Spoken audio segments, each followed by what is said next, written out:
Kecamatan Tamalanrea merupakan salah satu kecamatan yang terletak di pesisir kota Makassar dengan luas wilayah 31,84 km persegi dan jumlah penduduk 103,192 jiwa dengan curah hujan rata-rata 300 mm. Pemirsa, belasan kecamatan di Kota Makassar, Sulawesi Selatan terendam banjir dengan ketinggian air yang beragam. Banjir merendam 14 kecamatan di Kota Makassar, Sulawesi Selatan. Banjir terparah di pemukiman rumah warga yang tinggal di bantaran kanal seperti di Jalan Andi Tondro 5 di Kecamatan Tamalate, Kota Makassar, Sulawesi Selatan, dan di Jalan Mongin Sidi Baru di Kecamatan Makassar, Sulawesi Selatan dengan ketinggian air mencapai 1 meter.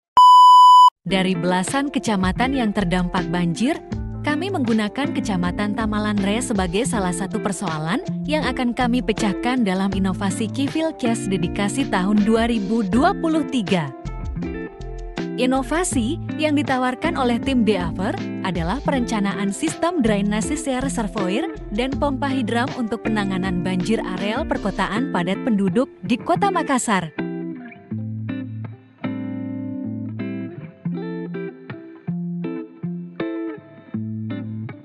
Pada areal padat penduduk, drainase didesain paralel dengan beberapa saluran drainase terbuka dan 6 saluran drainase tertutup.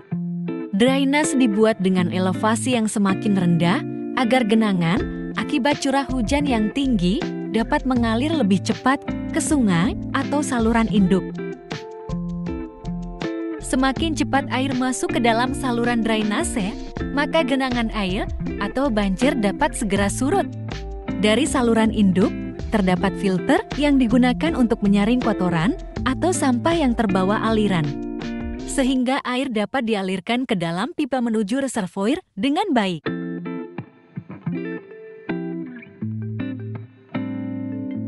Air dari saluran drainase akan masuk melalui gorong-gorong, kemudian akan dialirkan melalui pipa-pipa yang terhubung dengan gorong-gorong dan reservoir.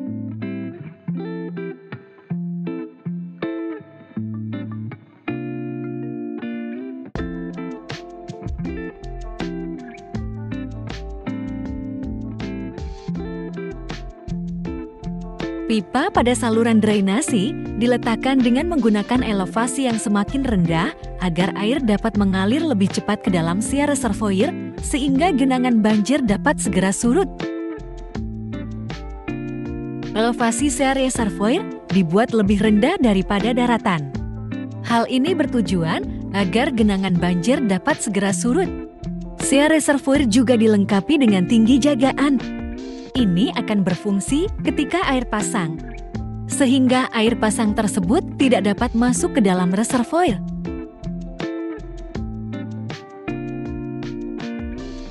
Pada perencanaan reservoir, terdapat ruang di dasar reservoir yang merupakan tempat sedimentasi agar tidak mengganggu jalan masuk air menuju pompa hidram. Inlet dari pompa hidram terletak di atas ruang sedimentasi sehingga pompa dapat bertahan lebih lama. Pompa hidram akan mengalirkan air jika tinggi air dalam reservoir 3/4 dari tinggi pompa.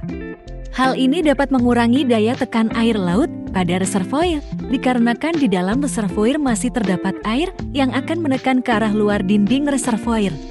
Kami memilih reservoir yang disertai pompa hidram sebagai salah satu inovasi kami karena pompa hidram tidak membutuhkan bahan bakar atau bahan pelumas sehingga dapat memperkecil biaya pengoperasian. Pada ilustrasi kali ini, pipa dibuat di atas permukaan agar mudah dalam perbaikan.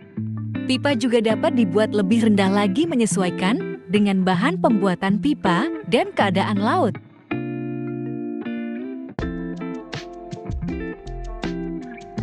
Selain itu, kami memilih reservoir dikarenakan reservoir tidak membutuhkan alih lahan dan dapat menyesuaikan elevasi lebih rendah daripada pembuatan reservoir di darat.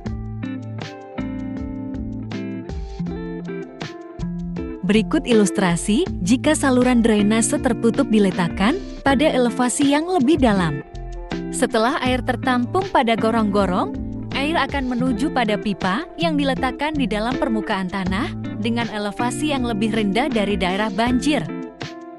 Pipa drainase dipasang dengan elevasi yang lebih rendah sehingga tidak muncul di atas permukaan air dan menambah estetika. Nilai tambah lainnya adalah pemasangan drainase dengan elevasi lebih rendah dapat mengalirkan air jika terjadi banjir di permukaan tanah yang cekung.